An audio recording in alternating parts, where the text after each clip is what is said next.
Kapoor Ravi film सी audience को मेरा नमस्कार।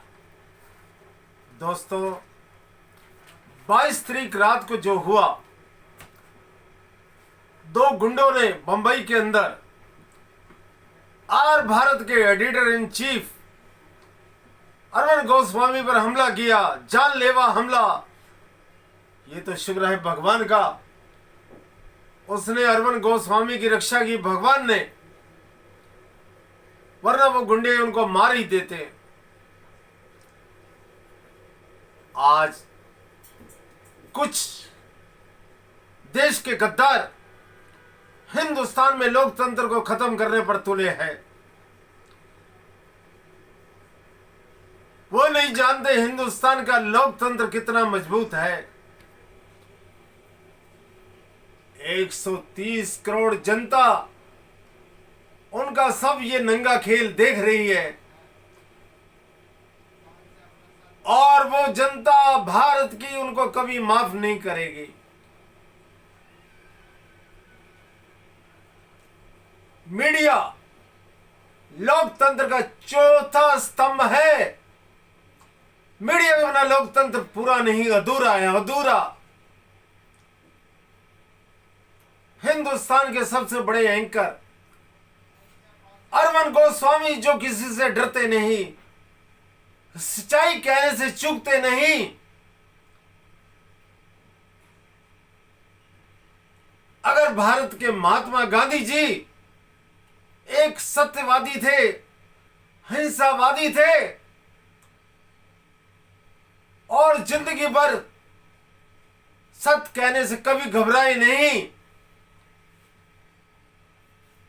अरविंद गोस्वामी के प्रेरणा स्तोत्र थे महात्मा गांधी। अरविंद गोस्वामी, जिनका चैनल आर भारत एक साल में ही हिंदुस्तान के सभी चैनल जितने भी हैं सबको मात देता हुआ आसमान की बुलंदी को छूने लगा। एक साल में 20 करोड़ व्यूअर्स हो गए आर भारत के।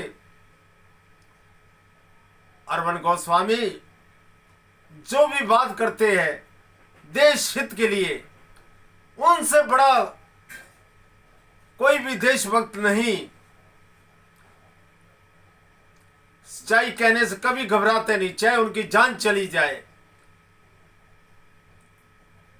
हम तो ये कहते हैं और भी चैनल अरविंद गोस्वामी जैसी हिम्मत दिखाए,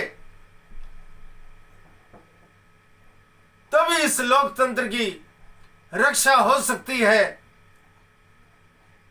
और जितने भी चैनल है उनको आर भारत चैनल से प्रेरणा लेनी चाहिए,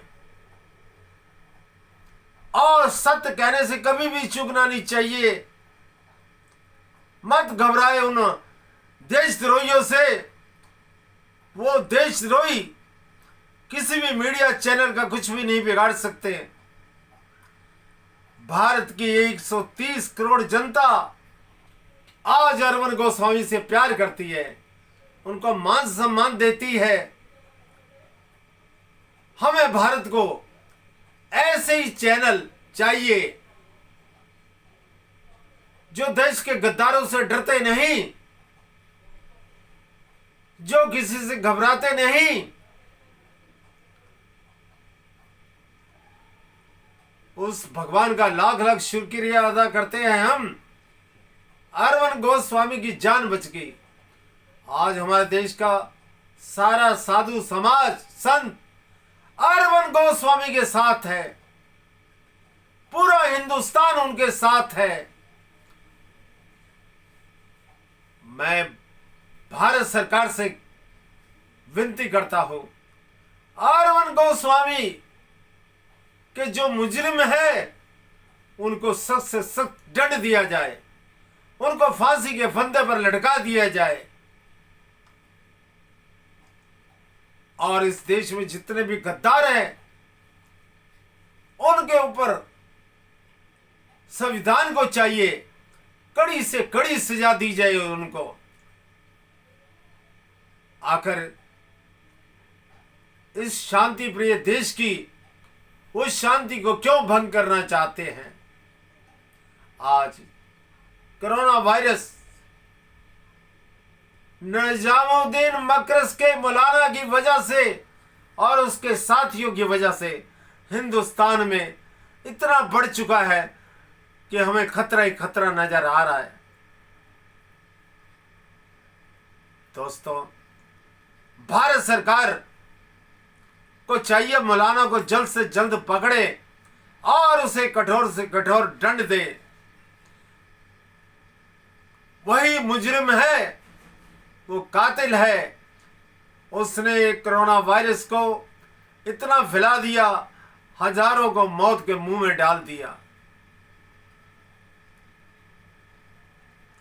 भारत सरकार को कोई भी रियायत नहीं देनी चाहिए उसे।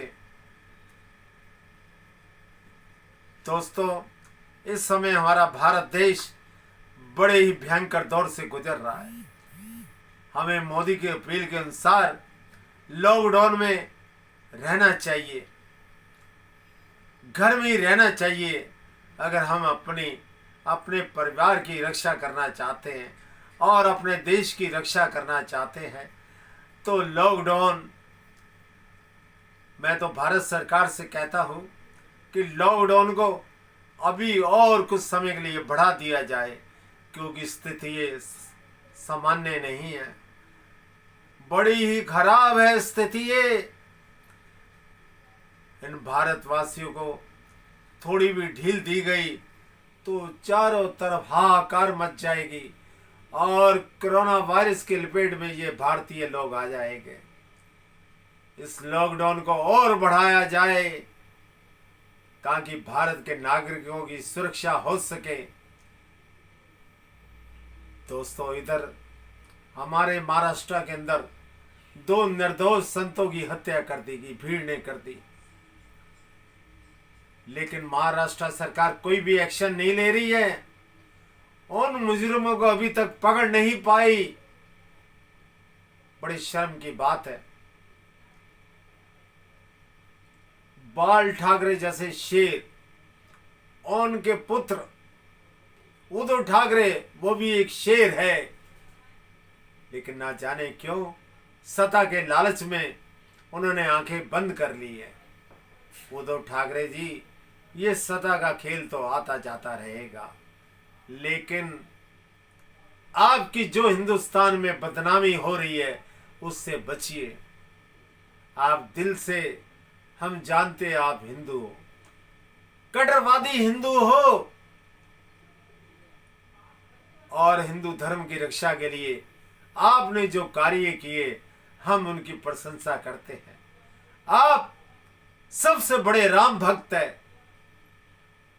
अपनी आत्मा, अपनी कॉन्शियस को जगाइए उद्धव ठाकरे जी। और जो देशद्रोही है, जिन्होंने अरविंद गोस्वामी पर हमला किया और जिन्होंने संतों को मारा है, एक एक को पकड़िए और उनको कठोर से कठोर दंड दीजिए। यही हम 130 करोड़ भारतवासियों की आपसे अपील है। धन्यवाद।